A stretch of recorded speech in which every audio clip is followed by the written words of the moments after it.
Hello, and thanks for joining us for this special edition of Cronkite News. I'm Katie Faller. Tonight we highlight top Arizona stories from our education team, reports on the state of our schools and students, and the challenges and opportunities our teachers face every day. The state of Arizona's education is at a crossroads. That's what Superintendent of Public Instruction Diane Douglas told the House Education Committee during her State of Education speech. Cronkite News reporter Cassidy McDonald tells us what's on her agenda for the new year. There still remains an immense amount of work to be done. Superintendent Diane Douglas says that this work also includes supporting Arizona's teachers. Too many of our teachers work multiple jobs. They leave the state or they leave the profession entirely, trying to make ends meet for their family. Douglas outlined a $140 million pay raise plan, a 5% increase for all classroom teachers. This money would be an important first step in our efforts to retain current teachers and attract new teachers to our profession. This year's Teacher of the Year, Michelle Doherty, feels teacher investment should be top priority. I invest in my class, I invest in myself as a teacher, and I would like for the state to invest in us as well. Doherty says this also means investing in lower-income children with additional dual language learning programs that helps advance different ways of thinking. It has been extremely successful to have students come back to visit me and they're speaking in Spanish or translating for another teacher. It's pretty incredible. Douglas also raised concerns that the IT budget was left completely out of the governor's initial budget, which would make it nearly impossible for students to have secure data. No maintenance or development funding for a system that processes $5 billion, that's billion with a B, in state funds would make it impossible to pay our schools and maintain secure student data. In Phoenix, Cassidy McDonald, Cronkite News. Don Wallace, the senior advisor to the governor for education and strategic initiatives, says that there is an intent to change the $0 budget figure after further review of the budget development process. It's School Choice Week across the country. Tonight, we're looking at an alternative to buses and classrooms. Cronkite News reporter McKenna Delgarno talked to one homeschooling family who shows us their typical day. I really like that flower patch. There are more than 14,000 homeschooled students in Maricopa County, and the Green family makes up 3 of them. It was not something that I envisioned myself doing. Becky Green, mother of 5, started homeschooling 6 years ago. She currently teaches her 3 school-aged children and says every day looks different. I try to have a basic schedule of things that I want us to touch on, but I have a baby and sometimes she has a poopy diaper. Green and her husband decided to homeschool after recognizing that they wanted to be responsible for their children's education. Because I know my kids, I can really customize our curriculum to how my children learn best. Green teams up with other homeschooling families and says it's a chance for the kids to come together in a classroom setting. Last semester we did astronomy, and that's going to be our science. Anna Valetic, the homeschool liaison for Maricopa County Education Services, says these co-op resources are key for helping families. Knowing what to teach and how to teach it. And once they find that, it helps. When a family decides they want to homeschool, they first must fill out one of these, an affidavit of intent to homeschool. And along with that, I need to see the original birth certificate of the child. Valetic says it's a very simple and quick process, and there are no other requirements. I'm not a trained teacher, and I thought that that was something to do. Green says it's not always easy, but it's definitely worth it. There are days where I want to just stick them on the school bus and say, see ya! But I realize that for our family, this is the right thing to do. In Mesa, McKenna Delgarno, Cronkite News. If you're a family who homeschools, there will be an environmental education exploration program in Chandler on February 9th. For more information, head over to cronkitenews.azpbs.org under the Education tab. Arizona teachers struggle with too many students in their classroom, but so do school counselors. Instead of focusing on getting students to graduate, now their job revolves around these domains: social, emotional, college and career, and academic. Reporter Kaylee Nassif visited Flagstaff to see how one nationally recognized counselor manages a high number of students. Catherine Pastor is a school counselor at Flagstaff High School. Last year, she was named the National School Counselor of the Year. She says the hardest part of her job, knowing there's only so much she can do. So you see these kids struggling and you wish that there was more that you could do for them, but you know that sometimes they have to go on that journey and hopefully, make it out on the other side okay. When student Kaylee Rahili was a freshman, she had a hard time adjusting to changing schools. Pastor helped her find her place. I just went through a whole bunch of issues, and going and talking to her was just like, she boosted my confidence, got me involved in a bunch of clubs on school. Pastor oversees 480 of Flagstaff High School's 1,600 students. In order to serve all her students, she often does large group teaching or small group counseling sessions. Because it would be physically impossible for me to see that number of students individually throughout the school year. The American School Counselor Association recommends 250 students to every one counselor. Arizona has the highest ratio in the nation, with 941 students to every one counselor. I wish that counselors across the country could have a caseload that would be like that, because then we could really provide the in-depth services that our students need. She believes one reason Arizona's ratio is so high is because, similar to teachers, the rate of pay is behind that of other states. Through the community support, we are able to offer counseling throughout all of our grade levels. Counseling often gets forgotten in discussions about education, but Pastor stresses its importance. Counselor profession is a very essential piece to what we're doing in education, and our profession matters. We make difference every day when we come to work. From her students' response, it's clear Pastor's difference is a big one. In Flagstaff, Kaylee Nassif, Cronkite News. Pastor visited the White House earlier this year for a panel put on by Michelle Obama's Reach Higher initiative. The standing school desk was first patented by Benjamin Franklin. Now 200 years later, a Tucson school is giving them a try. Reporter Ivory Reiner traveled there to see how students are liking them. You don't have any seats, you just stand. Mackenzie Brown is in Tiffany Wiley's second grade class and loves her new stand-up desk because it prevents her from falling asleep in class. When you're standing, you're basically not like laying back, and when you're in chairs, you're kind of laying back. I haven't seen the head on the desk, I'm so tired. Miss Wiley, who teaches at Manzanita Elementary School in Tucson, didn't know what to expect with the stand-up desks in her classroom. The first day I surveyed all the students, and 6 of them were either lukewarm or negative to the idea. They didn't like it the first day. And then I just surveyed them again yesterday after 3 weeks of going through it, and only 1 of them said they didn't like it. Dr. Mark E. Benden at Texas A&M University found that stand-up desks improve mental health and weight management. He said that students who use the desks have an increase in energy and a decrease in bad behavior. He found that after 2 years of using stand-up desks, students' body mass indexes decreased by more than 5%, and students who use stand-up desk burn 15 to 25% more calories than people who use seated desks. I've had the stand-up desk now for 3 weeks at Manzanita Elementary School. Principal Kim Bowling says she's considering putting more desks in the other classrooms. Kids today are much more sedentary than they have been in the past, in large part perhaps due to the devices that they have, and we know that kids learn best when they are oxygenating their brains. Wiley said she's waiting to find a downfall with the stand-up desks, but as of right now, she would recommend them to other teachers. In Tucson, Ivory Reiner, Cronkite News. The stand-up desks aren't expensive. $40 was all it took to transform the classroom. The Supreme Court recently heard arguments regarding public school special education nationwide. A large part of their focus, what is considered free and appropriate education for students with disabilities. Cronkite News reporter Cassidy McDonald spoke to experts and a private school for deaf children on how students are affected in Arizona. 4 days a week, Naomi McKinney and her 5-year-old son Madden drive 3 hours from Lake Havasu City to Desert Voices in North Phoenix. It is the closest school that teaches listening and spoken language. Madden was born completely deaf. McKinney says it is the only school in the state that offers to teach oral spoken language for deaf children, making their long commute necessary. We were able to find a hotel that's about 3 minutes away. We make our reservations a year in advance. The Arizona Department of Education provided a written statement that under IDEA, all children with disabilities ages 3 through 21 are entitled to a free, appropriate public education that emphasizes special education and related services designed to meet their unique needs and prepare them for employment and independent living. Hope Kirsch is an attorney for special education in Arizona and says many parents like McKinney struggle to provide the best education for their children with special needs without paying expensive of private school tuition. The law says you're only entitled to appropriate, that's the A in free and appropriate public education.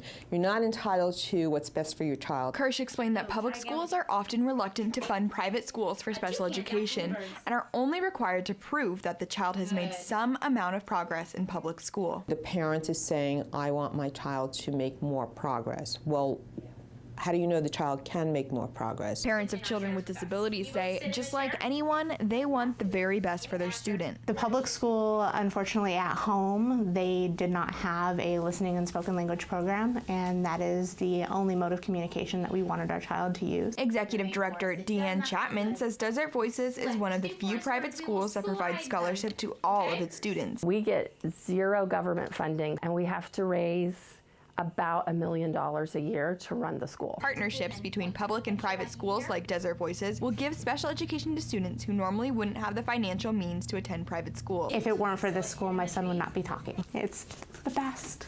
In Phoenix, I can hold a conversation with my son 3 years later. Cassidy McDonald. He can hear the birds chirping. Cronkite News. According to Arizona's Systemic Improvement Plan, 67% of disabled students are taught in a general classroom for 80% or more of the day and not in classrooms with better accommodation for their disability. Governor Doug Ducey is heralding his plan to put education first as the state legislature looks into funding and boosting teacher pay. But some teachers across the Southwest are seeking out private grants for new technologies. Cronkite News reporter Chantel DeLaguila shows us how some students are traveling the world without ever stepping foot outside their classroom. Students in Miss Jera's class are learning about Harriet Tubman for Black History Month. But instead of reading about her in books, they are getting a glimpse of history through Nearpod virtual reality goggles. My husband is just a technology geek, kind of runs in the family, and he ordered a pair, and when he brought them home, I was just intrigued, and immediately I just couldn't help but visit places. A grant paid for 5 sets of VR goggles, but she had to get more creative when it came time to fund the mobile devices. That's when I was just out on my social media saying, hey people, I have these goggles, now I need something to put inside them so my students can use them. With the school being limited in funds for educational trips, virtual reality goggles allow students in Miss Jera's class to travel all around the world without having to leave the classroom. You look around, it's like you're in a new place even though you're not there. We learned about the Ring of Fire. The Ring of Fire is where there are volcanoes on the outside of the ocean. The VR goggles increase student engagement and allow the children to ask questions and become involved with every lesson they are learning. It's an amazing impact that, you know, as we see them at lunch. Ms. Foraker, I got to see the Santa Barbara mission, or I got to see the inside of a volcano, and they are beyond excited to learn about these concepts. Jera looks forward to incorporating the VR goggles into other lessons, hoping children not only have a greater appreciation for history, but a sense of what they can accomplish as well. There are maybe things that just are impossible to physically do, but through virtual reality, nothing's impossible. In the city of Hesperia, Chantel DeLaguila, Cronkite News. School districts in Arizona are encouraging more girls and minority students to pursue careers in science, technology, engineering, and mathematics, also known as STEM. Cronkite News reporter Adriana de Alba spent a day at a Phoenix school that's working to bridge the gap between its students and STEM education. Data shows that minorities are less likely to pursue careers in STEM. So far this year, only 26% of Hispanic students in Arizona showed interest in STEM-related fields. But through a new partnership, the Cartwright School District is spotlighting success stories to inspire students. Technology plays a big role in the everyday lives of students at C.W. Harris School, but they may not realize that beyond the screen, there's a whole world of career opportunities. The school district is really very focused on their population, on what's new and emerging within the technologies, and with the recent statistics in Arizona. Here in Arizona, the STEM workforce is expected to grow 23% within the next 3 years. The Cartwright School District has joined forces with the Arizona STEM Network to prepare students for those jobs. I think it's really important for people like us that come from the same district to come and show them that it's possible. Ingrid Tay is an engineer with Microchip, a Chandler-based tech company. She comes from a low-income family and is undocumented. So I had to really fight for it. It was hard. She managed to graduate from college by asking business owners and companies to help fund her education. Tay encouraged students to take advantage of scholarship opportunities available to those entering STEM careers. Her story hit close to home for an aspiring pediatric surgeon in the audience. Sometimes I think, oh, my family, they don't have the money or I won't get through college. But her speech, it made me think that I'll be able to make it. Nearly 280,000 STEM jobs in Arizona last year, according to the Alliance for Science and Technology Research in America. The organization predicts Arizona will add 52,000 more STEM jobs by 2025.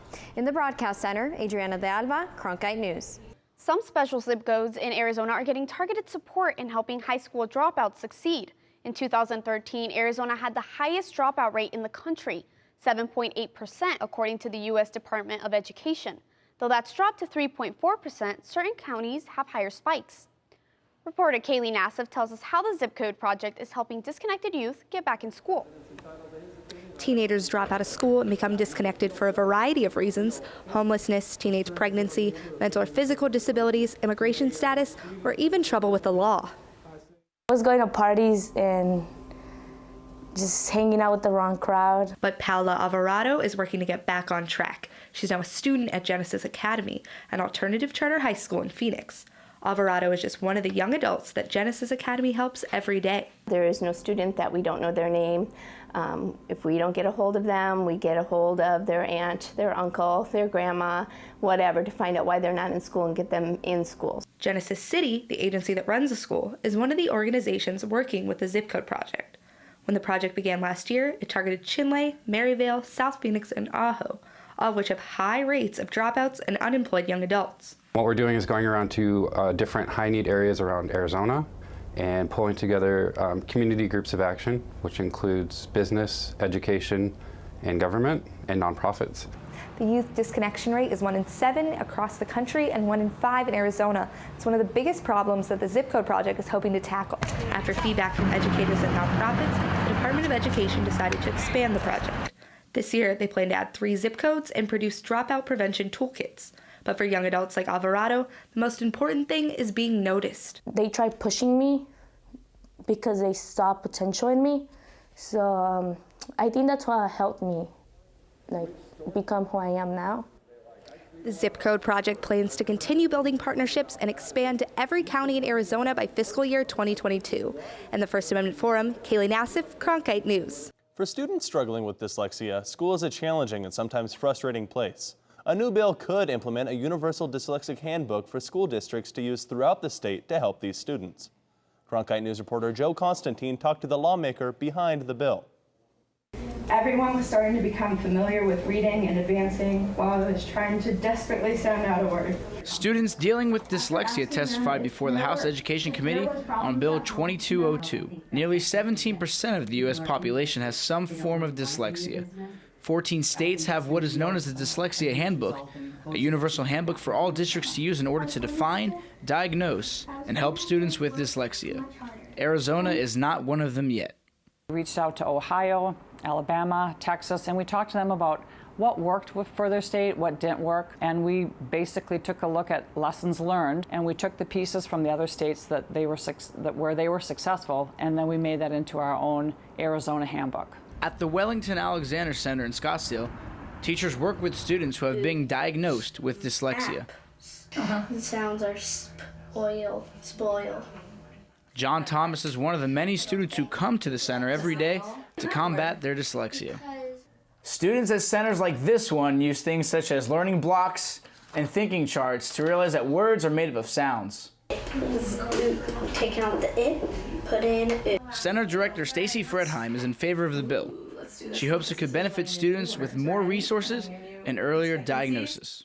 As a community, really will be better served if our schools have a common definition of dyslexia and have some resources in their tool bags of being better able to recognize the signs and symptoms of dyslexia. The bill is set for its third House reading in the following weeks. In Scottsdale, Joe Constantine, Cronkite News. Arizona needs qualified teachers. There are thousands of open positions in our state, and some of those vacancies are being filled by teachers from other countries. Ivory Reiner talked with a teacher from the Philippines about the rewards and challenges of the job.